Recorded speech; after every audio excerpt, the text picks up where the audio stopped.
그리스도인의 특권, 그리스도의 고난을 기뻐하라.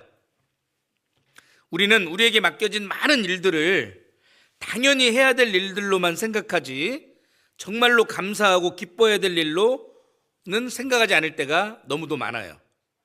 그러나 반드시 기억하셔야 돼요. 주님을 위해서 일하고 주님을 위해서 고난받을 수 있다는 것은 은혜 위에 은혜예요. 그리스도인의 최고의 특권과 영광이에요. 주님을 위해서 살고 주님의 은혜를 조금이나마 보답할 수 있는 최고의 기회라는 걸 반드시 기억해야 돼요. 복음을 위해서 어떤 고난을 받고 계십니까? 그 고난이 정말 감사하고 기뻐야 될 일이라는 걸 생각하고 계시나요? 내가 사랑하지 않는 일, 관심 없는 일을 하는 것은 스트레스예요. 스트레스. 그런데 내가 정말로 사랑하는 일, 관심 있는 일을 하는 것은 열정이라고 하는 거예요. 열정. 이런 말이 있죠. 노력하는 자는 천재는 노력하는 자를 이길 수 없고 노력하는 자는 즐기는 자를 이길 수 없다. 정말 나에게 부여된 수고와 봉사, 희생과 헌신을 정말 사랑하셔야 돼요. 정말 기뻐해야 될 일로, 특권과 영광으로 생각하셔야 된다는 거예요. 그리스도를 위해서 받을 수 있는 고난은 엄청난 특권과 영광이에요. 절대 힘들어 하시면 안 돼요. 그걸 짐처럼 생각하면 언젠가는 벗어버리고 싶은 거예요. 쉬고 싶다. 올해는 이제 임원 안 하고 싶다. 막 이런 유혹들이 올라오잖아요. 그것은 마귀의 시험이에요. 내 능력에 맞는 일을 구하지 말고 내게 맡겨진 일에 맞는 능력을 구하십시오. 그게 믿음이에요. 내 능력을 보면 아무것도 할 수 없을 것 같아요. 그러나 내게 맡겨진 일에 맞는 능력을 구하는 게 믿음이라는 거예요. 내가 할 수 없다는 것을 깨닫는 것이 겸손인데 나는 아무것도 할 수 없어요 라는 사람을 하나님은 쓰지 않아요. 내가 아무것도 할 수 없기 때문에 하나님 도와주세요. 하나님께 나아가는 사람을 쓰는 거예요. 그래서 하나님은 일을 맡기시면 너 알아서 해, 마음대로 해, 이렇게 무관심하신 분이 아니고 일을 맡겨주셨다면 그 일을 행할 수 있는 지혜도 주시고 능력도 주시는 분이라는 것을 우리는 믿어야 되는 거거든요. 빌립보서 1장 다시 돌아가 보겠습니다. 27절입니다.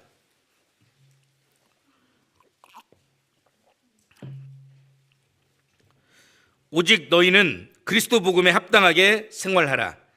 이는 내가 너희를 가보나 떠나 있으나 너희가 일심으로 서서 한 뜻으로 복음의 신앙을 위하여 협력하는 것과. 사도 바울은 빌립보 교회 성도들에게 일심으로 한 뜻으로 복음의 신앙을 위하여 협력할 것을 권면하고 있어요. 일심, 한 마음이죠? 한 뜻. 바울 사도는 골로새 교회 성도들에게도 편지하기를 사랑 안에서 연합하라라고 권면하고 있어요. 그리고 에베소 교회에도 편지하기를 모든 겸손과 온유로 하고 오래 참음으로 사랑 가운데서 서로 용납하고 평안에 매는 줄로 성령이 하나 되게 하신 것을 힘써 지키라고 권면하고 있어요. 왜 사도 바울은 그토록 일심, 한뜻, 연합, 하나됨을 강조하고 있을까요? 교회는 믿음의 공동체임과 동시에 기쁨의 공동체예요. 사랑과 기쁨의 공동체. 그리고 영적 가족이죠. 영원한 운명 공동체죠. 영원한 천국에까지 함께 가야 될 영원한 천국의 동반자잖아요. 그리스도의 몸된 교회라는 표현처럼 머리와 몸이 분리될 수 없는 것처럼 머리와 몸이 분리되면 살아갈 수 없잖아요. 그래서 반드시 함께 가야 되는 것처럼. 그런데 이 교회 안에 사랑이 식어지면 하나됨이 깨어지고, 교회의 하나됨이 깨어지면 교회는 분열되고 마침내 무너지게 되는 거거든요. 그래서 하나됨이 깨지면 전지전능하신 하나님의 역사가 그만큼 제한받게 되는 거예요. 아무리 수고하고 애써 보세요. 복음의 역사가 나타나지 않아요. 하나됨이 깨졌기 때문에. 그래서 우리는 주님을 향한 어떤 열심, 특심, 열정, 수고와 희생과 봉사와 헌신보다도 먼저는 주님과의 하나됨, 주님의 몸된 교회와의 하나됨에 더욱더 마음을 기울여야 돼요. 하나됨이 더욱더 중요한 가치고 무엇보다도 먼저 선행돼야 될 최고의 가치인 거예요. 나는 지금 주님과 하나 되어 있습니까? 나는 지금 주님의 몸된 교회와 하나 되어 있습니까? 아니면 나 혼자 그냥 열심히 뛰어다니고 있습니까? 생각해 보셔야 된다는 거죠. 빌립보서 2장 2절에 보면 마음을 같이하여 같은 사랑을 가지고 뜻을 합하며 한 마음을 품어 그랬죠. 같이, 같은, 합하며 한, 거듭 강조하면서 우리가 하나 되어야 될 것을 강조하고 있는 거예요. 그리고 우리가 하나 되기 위해서 반드시 필요한 것이 5절입니다. 5절. 너희 안에 이 마음을 품으라. 곧 그리스도 예수의 마음이니. 우리가 복음을 위해 교회가 하나 되어 협력하기 위해서는 무엇보다도 우리 마음속에 그리스도 예수의 마음이 필요하다는 거예요. 그리스도 예수의 마음.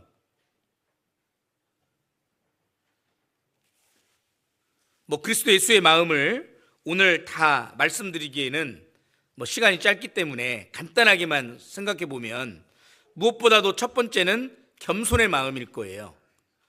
하나님이신 예수 그리스도가 하늘 보좌 영광 다 버리고 이 낮고 낮은 땅 위에 육신의 천한 몸을 입고 그것도 짐승의 구유에서 태어나셨어요. 그분은 이 땅에 오신 목적, 죄인을 구원하기 위한 그 목적을 이루기 위해 예루살렘 성에 입성하실 때 백마 타고 입성하신 게 아니라 나귀 새끼 타고 입성하셨어요. 겸손의 왕이었거든요. 우리에게 이 겸손의 마음이 없기 때문에 교회 안에 많은 갈등과 다툼과 자기 주장과 이런 문제들이 생기는 거예요. 교만은 패망의 선봉이라 그랬죠. 겸손은 존귀의 앞자기라 그랬잖아요. 교만한 사람이 있는 곳에는 다툼이 쉬지 않아요. 교만한 사람은 누구와 있어도 문제를 만들어내요. 겸손한 사람은 누구와 있어도 문제가 안 돼요. 누구와 있어도 화평을 추구해요. 그렇잖아요. 이 교만한 마음 때문에 교회가 나누어지는 거거든요. 두 번째는 순종하는 마음일 거예요. 주님은 십자가에 죽기까지 순종했잖아요. 그분은 겟세마네 동산에서 3번이나 간절히 기도하셨어요. 땀방울이 핏방울이 되도록 기도하셨어요. 주여, 할만하시거든 이 쓴 잔을 내게서 물러가게 하옵소서. 그러나 내 원대로 마옵시고 아버지의 원대로 되기를 원하나이다.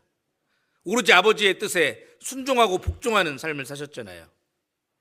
많은 분들이 잘 알아요. 순종이 제사보다 낫다라는 말씀을 모르시는 분은 없어요. 그리스도인이. 그런데 실제적인 삶 속에서는 순종이 안 돼요. 먼저 그의 나라와 그의 의를 구하라. 그리하면 이 모든 것을 내게 더하시리라는 말씀을 모르는 그리스도인이 없어요. 그런데 실제적인 삶 속에서는 순종이 안 돼요. 말씀은 그렇지만 그래도 하나님 발등에 불은 끄고 봐야죠. 불이 날라오면 피하고 봐야죠. 갖가지 핑계를 대면서 불순종의 길을 걸어가요. 그런데 반드시 기억하십시오. 불신은 반드시 불순종을 낳아요. 당장은 내가 원하는 거 얻을 수 있어요. 내가 가고 싶은 곳에 마음대로 갈 수 있고 내가 하고 싶은 일을 마음대로 할 수 있어요. 일이 잘 풀리는 것처럼 보일 수 있어요. 그런데 반드시 하나님의 징계를 이끌어냅니다.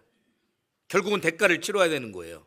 결국은 돌아와야 될 먼 길을 떠난 거예요. 다시 돌아와야 돼요. 원점에서 다시 시작해야 돼요. 그러나 진정한 믿음은 반드시 순종을 낳는 거예요. 당장은 내가 원하는 거 못 얻어요. 당장은 내가 가고 싶은 곳에 마음대로 못 가고 하고 싶은 거 마음대로 못 해요. 일이 당장은 안 풀리는 것처럼 보여요. 그런데 기억하세요. 반드시 하나님의 축복을 낳아요. 기적이 연출되는 거예요. 순종의 역사가 나타나는 거예요. 그리고 또 하나는 그리스도의 마음, 희생하는 마음이에요. 자기 생명을 아끼지 아니하고 내어주셨잖아요. 사람이 그 친구를 위하여 대신 죽는 것보다 더 큰 사랑이 없다고 말씀하시면서 주님은 우리가 아직 연약할 때, 선을 행할 수 있는 아무런 힘이 없었을 때, 우리가 아직 죄인 되었을 때, 우리가 하나님과 원수되어 있었을 그때에 자기 생명을 내어주신 거예요. 한 알의 밀이 땅에 떨어져 죽지 아니하면 한 알 그대로 있고 죽으면 많은 열매를 맺는 것처럼 주님이 먼저 한 알의 밀이 되신 거예요. 자기를 내어 죽기까지 희생하신 거예요. 그리고 우리에게는 복음과 함께 고난을 받으라고 말씀하셔요. 그리스도인의 희생과 수고가 없는 곳에서는 복음이 전해지지 않기 때문에 복음을 위해서 고난받으라고 말씀하고 계시는 거예요. 그 모든 마음을 한마디로 합하면 사랑의 마음일 거예요. 사랑. 그리스도의 사랑. 이 두꺼운 성경을 한마디로 압축하면 사랑이잖아요. 사랑. 나를 향한 그분의 사랑.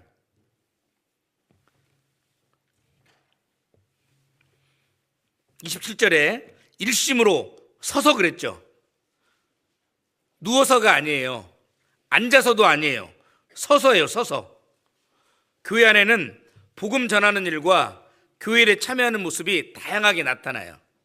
잠자고 있는 사람도 있고요, 주저앉아 있는 사람도 있고요, 편안히 안락의자에 앉아서 복음의 구경꾼, 복음의 방관자가 되어 있는 사람도 있고요, 서서 수고하고 애쓰는 사람도 있고요, 서서 많이 수고하고 많이 애쓰는 사람도 있고요, 죽기에 이르러도 자기 목숨을 돌아보지 않는 에바브로 디도 같은 사람도 있고요, 복음을 위하여 자기 목이라도 내놓기를 주저하지 않는 브리스길라와 아굴라 부부 같은 그리스도인도 있고요.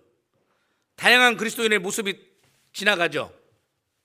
근데 중요한 것은 다른 형제 자매들이 어떤 모습인가가 중요한 게 아니라 나는 하나님 앞에서, 주님의 몸된 교회 앞에서 어떠한 모습의 그리스도인인가가 더 중요한 거예요. 정말 그것이 어떤 일이라도, 아무리 작은 일이라도 하나님의 영광과 복음과 교회와 관련된 일이라면 적극적인 동참, 적극적인 희생의 모습이 되어야 돼요. 주의 사랑으로 마음이 하나 되어서 더욱 연합하고 협력하는 삶이 돼야 돼요. 자석 아세요? 자석? 마그네틱이라고도 하는데 냉장고에 많이 붙어 있잖아요. 자석은 쉽게 설명하면 쇳덩이에요. 쇳덩이. 그런데 일반 쇳덩이는 다른 쇳덩이를 끌어당기는 힘이 없어요. 근데 자석은 다른 쇳덩이를 끌어당기는 강력한 힘을 가지고 있어요. 그렇죠? 학자들이 연구를 해봤어요. 일반 쇳덩이를 구성하고 있는 분자 구조들은 전부 다 제 멋대로야. 무질서하게 구성이 되어 있어요. 그런데 자석을 구성하고 있는 분자들은 전부 다 아주 질서정연하게 배치가 되어 있는 거예요. 마치 한 가지 목표 아래에 잘 연합이 되고 협력이 되어 있는 모습이에요. 그러니까 끌어당기는 거예요. 왜 많은 이뤄진 영혼들이 우리의 그 복음의 말씀에 끌려 들어오지 않습니까? 왜 말씀과 교제로부터 멀어져 있는 형제 자매님들이 아무리 전화를 하고 카톡으로 문자 메시지를 보내고 그래도 왜 끌려오지 않습니까? 어쩌면 우리가 정말 주의 사랑으로 하나 되어 있지 않기 때문일 수도 있어요. 불신자들은요, 이 전도집회 참석하러 오자마자 이 생명과 은혜와 능력의 말씀, 복음의 말씀을 듣기도 전에 그 마음 문이 활짝 열릴 수도 있고 닫힐 수도 있어요. 그들은 알아요. 귀신같이 알아요. 우리가 서로 사랑하고 하나 되어 있는지, 서로 시기하고 질투하고 많은 다툼과 갈등과 분쟁 속에 있는지 그들은 처음 와봐도 느낀다니까요. 안 되니까요.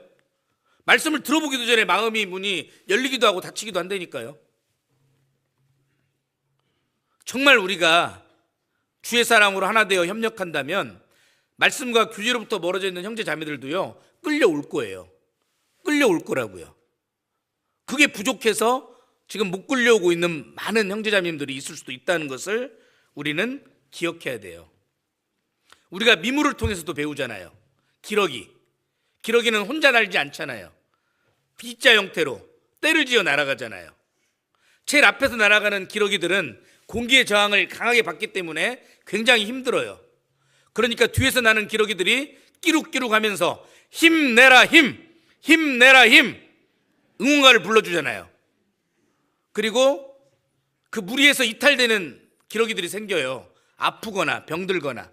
그러면 한두 마리 기러기가 같이 나와서 그 기러기를 잘 보호해줘요. 케어해줘요.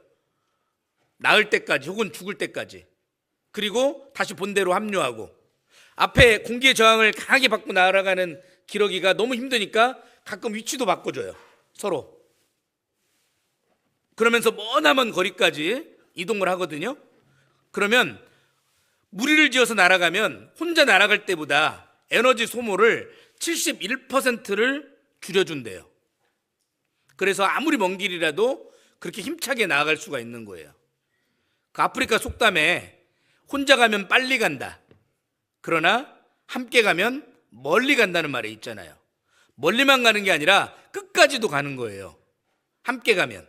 아무리 힘든 길이라도 함께 가면 즐거운 거거든요.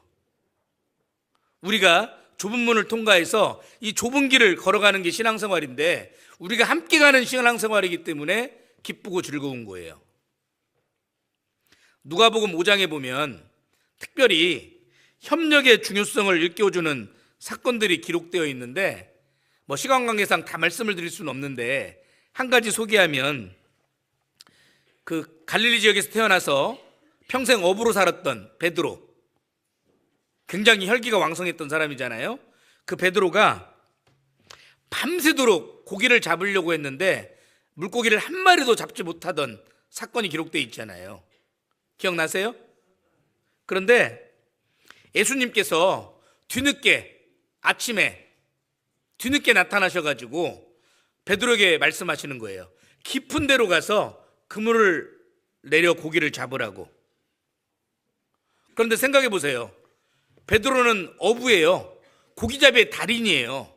예수님은요, 아버지가 목수예요. 본인도 목수예요. 고기잡이에 대해서는 베드로가 훨씬 더 잘하는 거예요.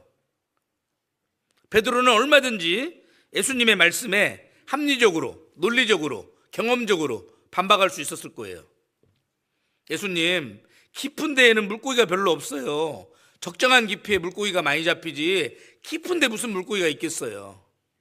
그리고 예수님, 지금 벌써 아침이 됐잖아요. 이제 배 그림자 때문에, 해 때문에 그림자가 생겨서 물고기 다 도망가요. 그리고 예수님, 제가 밤새도록 물고기 잡아보려고 했지만 오늘은 안 잡혀요. 없어요. 얼마든지 불순종할 수 있었거든요. 근데 베드로의 위대함은 밤이 맞도록 수고를 하였으되 얻은 것이 없지만은 말씀에 의지하여 내가 그물을 내리리이다. 말씀에 의지하여 그물을 내리리이다 그랬잖아요. 순종의 길을 걸어가잖아요. 순종은 아까 기적을 연출해낸다 그랬죠. 하나님의 축복을 낳는다고 그랬잖아요. 순종은. 그 결과 엄청난 물고기가 잡혔어요. 너무 많은 물고기가 잡혀서 그물이 찢어졌어요. 그래서 가만히 놔두면 찢어진 그물 사이로 물고기가 다 빠져나가게 생긴 거예요. 그런데 건너편 배 동무들에게 도움을 요청한 거예요. 와서 도와달라. 협력을 요청한 거예요. 그래서 그 사람들이 와가지고 도와준 거예요. 그래서 두 배가 거의 잠길 정도로 많은 물고기를 잡게 된 거잖아요. 그 말씀을 통해서 우리는 다양한 교훈들을 받아볼 수 있지만, 오늘 주제와 관련돼서 협력의 중요성에 대해서 잠깐 생각해 본다면, 가만히 놔뒀으면 아무리 많은 물고기가 잡혔어도 그 찢어진 그물 사이로 물고기 다 빠져나가 버려요. 그런데 협력을 요청했기 때문에 두 배가 가득 잠길 수 있도록 많은 물고기를 잡을 수 있었던 거거든요. 주님이 제자들에게 내가 너희로 사람을 낚는 어부가 되게 하리라 라고 명하셨죠. 그 주님께서 우리에게도 동일하게 복음 전파의 사명을 맡기셨잖아요. 성도 양육의 사명을 맡기셨잖아요. 영혼을 건지는 어부로 우리를 명하셨잖아요. 그런데 우리가 주의 사랑으로 하나 되어 협력하지 못한다면 찢어진 그물 사이로 물고기가 빠져나가는 것처럼 많은 잃어진 영혼들을 놓쳐버리게 될 거예요. 그래서 우리가 주의 사랑으로 하나 되어 협력해야 되는 거예요. 잠언 30장에 보면 땅의 작고도 가장 지혜로운 것 넷이 있다. 그래서 개미가 나오고 사반이 나오고 메뚜기가 나오고 도마뱀이 나오잖아요. 그 중에 메뚜기를 보면 메뚜기는 바람에 민감한 메뚜기가 하나 쫙 날아오르면 순식간에 모든 메뚜기가 떼를 지어서 날아올라요. 그리고 메뚜기 떼가 지나가는 데에는 푸른 것이라고는 하나도 남지 않을 정도로 초토화가 돼버려요. 그거 보셨어요? 메뚜기 떼가 점령하는 모습들? 해외에는 많이 있어요. 그런 일들이. 메뚜기 떼가 지나가고 나는 데는 완전 초토화되는 거예요. 메뚜기 떼는 강력한 파괴력을 가지고 있어요. 영향력을 가지고 있어요. 작은 다이너마이트가 엄청난 폭발력을 가지고 있는 것처럼 작은 핵탄두 하나가 막 나라 하나를, 막 대륙 하나를 날려버릴 수 있는 것처럼 엄청난 폭발력을 가지고 있는 거예요. 그런데 그 메뚜기 떼의 모습이 우리 그리스도인들의 모습이잖아요. 죄와 세상과 구별되어 떼를 지어 나아가는 교회의 모습. 내일부터 중집회가 있고 또 6월 달에는 대전도 집회가 있고 조금 있으면 하계수행위가 시작되잖아요. 그죠? 그리고 교회에 크고 작은 많은 일들, 뭐 교회당 건축, 뭐 리모델링, 뭐 바자회, 뭐 기타 등등 그 많은 일들을 처리할 때 우리 교회의 모습이 그렇잖아요. 정말 주의 사랑으로 하나 되어서 메뚜기 떼처럼 쫙 지나가잖아요. 그러면 거기에 엄청난 영향력이 나타나잖아요.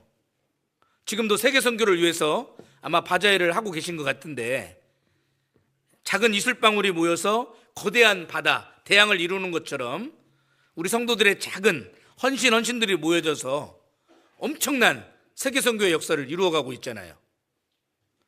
뭐 세계 80개국 964개 교회인가? 이 천안교회는 최신 데이터로 업데이트가 잘 돼 있더라고요. 아침에 보니까. 특별히 하계수양회와 전도집회는 정말 우리가 더욱더 때를 지어서 나아가는 모습이 되어야 돼요. 우리는 교회의 많은 일들에 한마음과 한뜻으로 기도하고 수고하고 협력해야 돼요. 특별히 이 복음 전하는 일에는 더욱더 하나 되어 협력해야 돼요. 왜냐하면 이 복음 전하는 것이야말로 우리의 삶의 목적이고 존재 이유이기 때문이에요. 지금 우리의 심장이 멈추지 않고 박동하고 있는 이유잖아요. 오므라졌다 펴졌다를 박동하면서 혈액을 온 몸에 순환시켜 주잖아요. 서큘레이션 하잖아요. 왜냐하면 우리를 통해서 복음을 전하기 위해서예요. 우리가 지금 호흡하고 있는 이유예요. 주님이 우리를 구원시켜서 바로 천국으로 데려갈 수 있었지만 그러지 않고 이 땅에 남겨두신 이유잖아요. 그리고 무엇보다도 이것은 우리의 사명이기 때문에 그래요. 사명. 그리스도인에게 가장 소중한 게 뭐예요? 내 생명이에요?